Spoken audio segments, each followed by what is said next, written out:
Okay, so I'm going to go ahead and just answer some questions. Definitely drop those in the chat.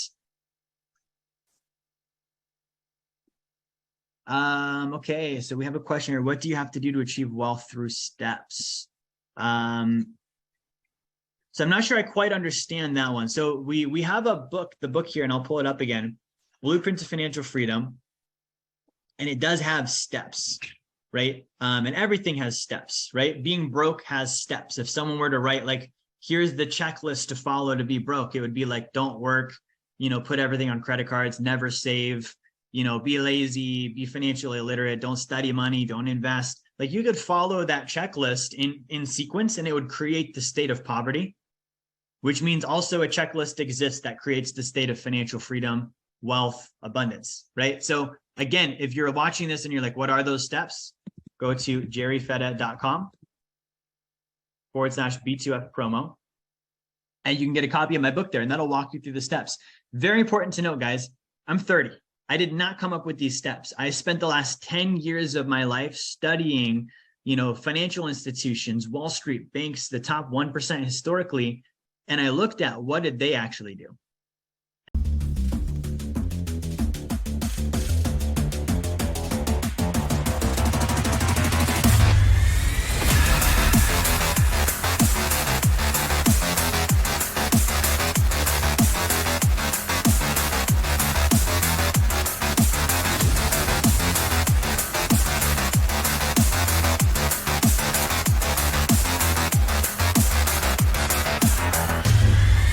And the steps are what they actually do. I just decided I shouldn't take everyone 10 years to learn this stuff. So I'm going to put it in a book where they can just have it right away. Okay. If you want to go figure it out and spend the next 10 years, by all means, I'm not going to stop you, but that's what the book is about. So good questions there. Comment here. Not all banks give dividends. That's true. And not all insurance companies give dividends either. That's why you have to work with the right ones. And that's the importance of working with my team on it as well. And then really quickly, before I dive into any more questions, if you got a chat message from Rod or from Nano, be sure you check your chat, set up a call with them. Okay. I want to make sure that, if you don't have a copy of the book, you get that. If you didn't do a coaching call, you do one. If you did one already and you want to do another one, do one again, right? They want to talk with you and help you. Lots of good questions here.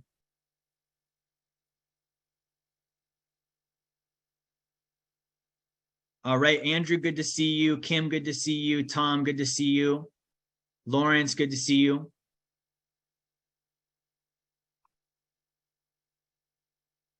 All right, Jamie has a question here. Let me bring Jamie on. We have a question from Jamie on some tax stuff, looks like.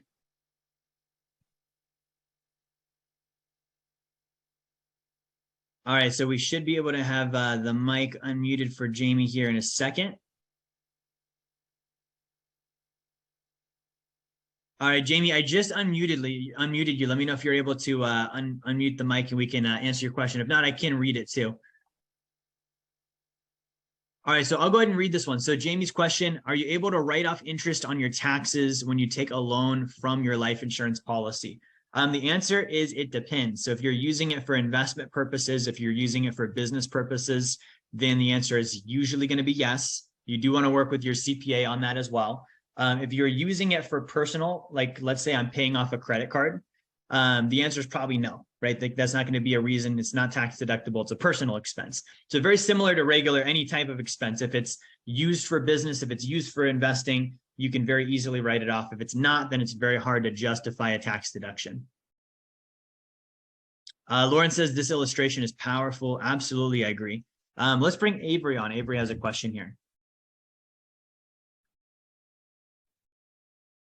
Hey, Avery, how are you doing today? Hey, what's up, Jerry? Doing great today. How about yourself?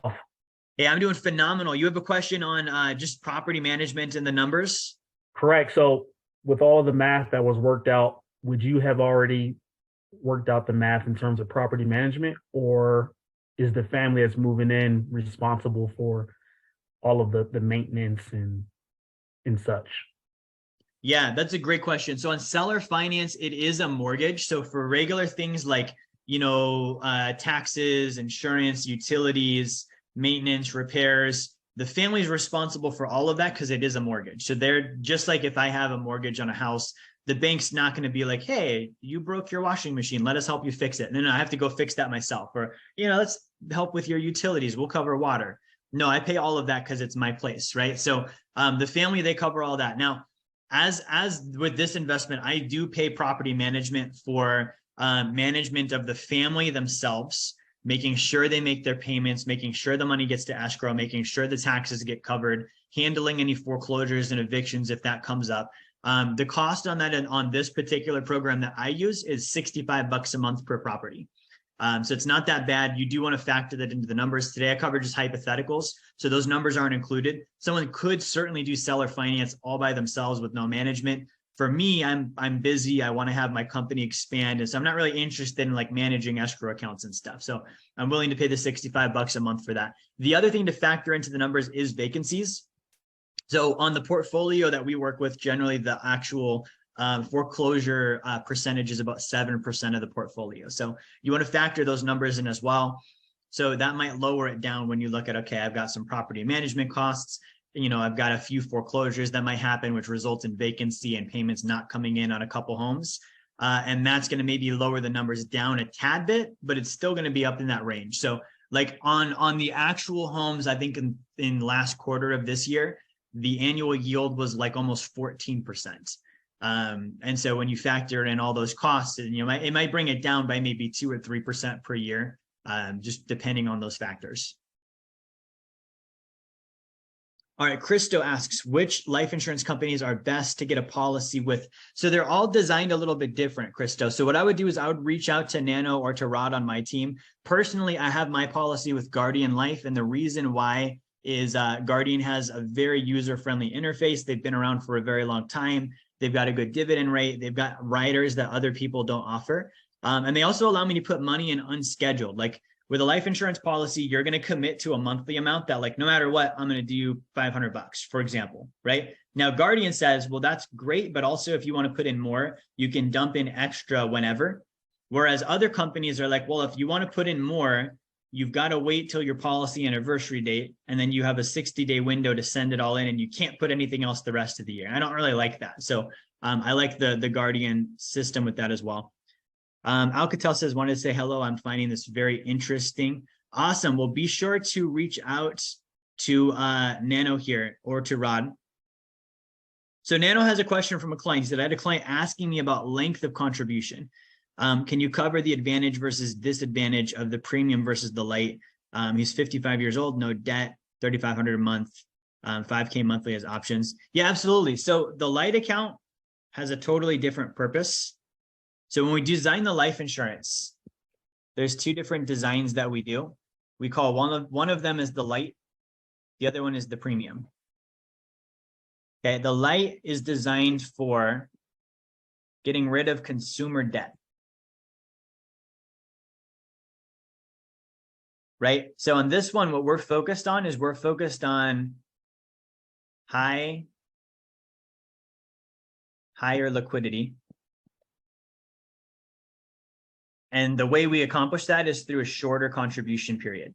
So the way that a life insurance policy works is I could set it up to contribute my entire life if I wanted to. But if I shorten the contribution period and say I'm only going to contribute for like 7 years or 10 years, it front end loads the cash value even higher. So I might have, let's say, 85% liquidity, meaning if I put in 10 grand, I could pull out $8,500 tomorrow. And the reason why I would do that is because I have consumer debt that I want to pay off. I want as much money as I can available today to be able to pay off that debt. Now, the trade-off is that the internal rate of return, the IRR, is lower. And I've got that shorter contribution period. I can't put money into this after the 7 to 10 year period. So whatever that cutoff date is, no longer contribute. Now, it doesn't mean the policy goes away. It's still there. I can still borrow against it in the future. It's still going to grow. I just can't keep putting money into it. So this is really good for someone that has consumer debt, because if I have debt, my concern is getting rid of the debt, not necessarily the internal rate of return on my life insurance policy. Now, the premium account is for somebody that has no debt. This is going to be more for building reserves and also for investing.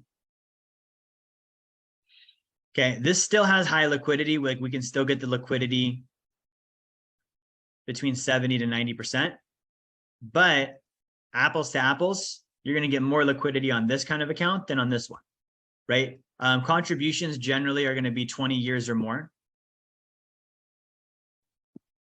Okay, and then it's got a higher internal rate of return. And then it also has some extra riders that aren't covered on the light account. So this is really good for someone that has no consumer debt. They're like, hey, I want to maximize my return. I want to fund a lot of money into it. And that's the other thing, is the contribution amount is lower on the light. On this one, on the premium, the contribution amount is higher. You can put in more money, right? So on the premium, I've got no debt. I've got lots of cash flow. I'm looking at building reserves. I'm looking at investing. I may be looking at making large purchases. I want to put the money in long term. I want to maximize my internal rate of return. I want to put a lot of cash into it, right? And I'll be totally honest, when I had debt, this was not a financial option for me, right? Like I wasn't like, I've got all this cash flow and I'm looking to invest. It's like, no, I have a credit card with Visa and I'm trying to get rid of it. And I need to be able to do that. And I want to do it in the most financially smart way. So that's where the light account made sense for me. If you were wondering, what does Wealth Dynamics do? How can we actually help you? Number one, if you haven't gotten a copy of my book, Blueprint to Financial Freedom, grab one now. You can get that down in the comments in the video. You can get the link for that. And finally, if you have a desire to start getting help walking through these different phases toward financial freedom, book a call with my team. Go to our website, set up a call. We're able to help out and answer questions. That's how we can help you. Thank you for watching. Like, share, subscribe. Make sure you turn notifications on, and I will talk to you guys on the next video.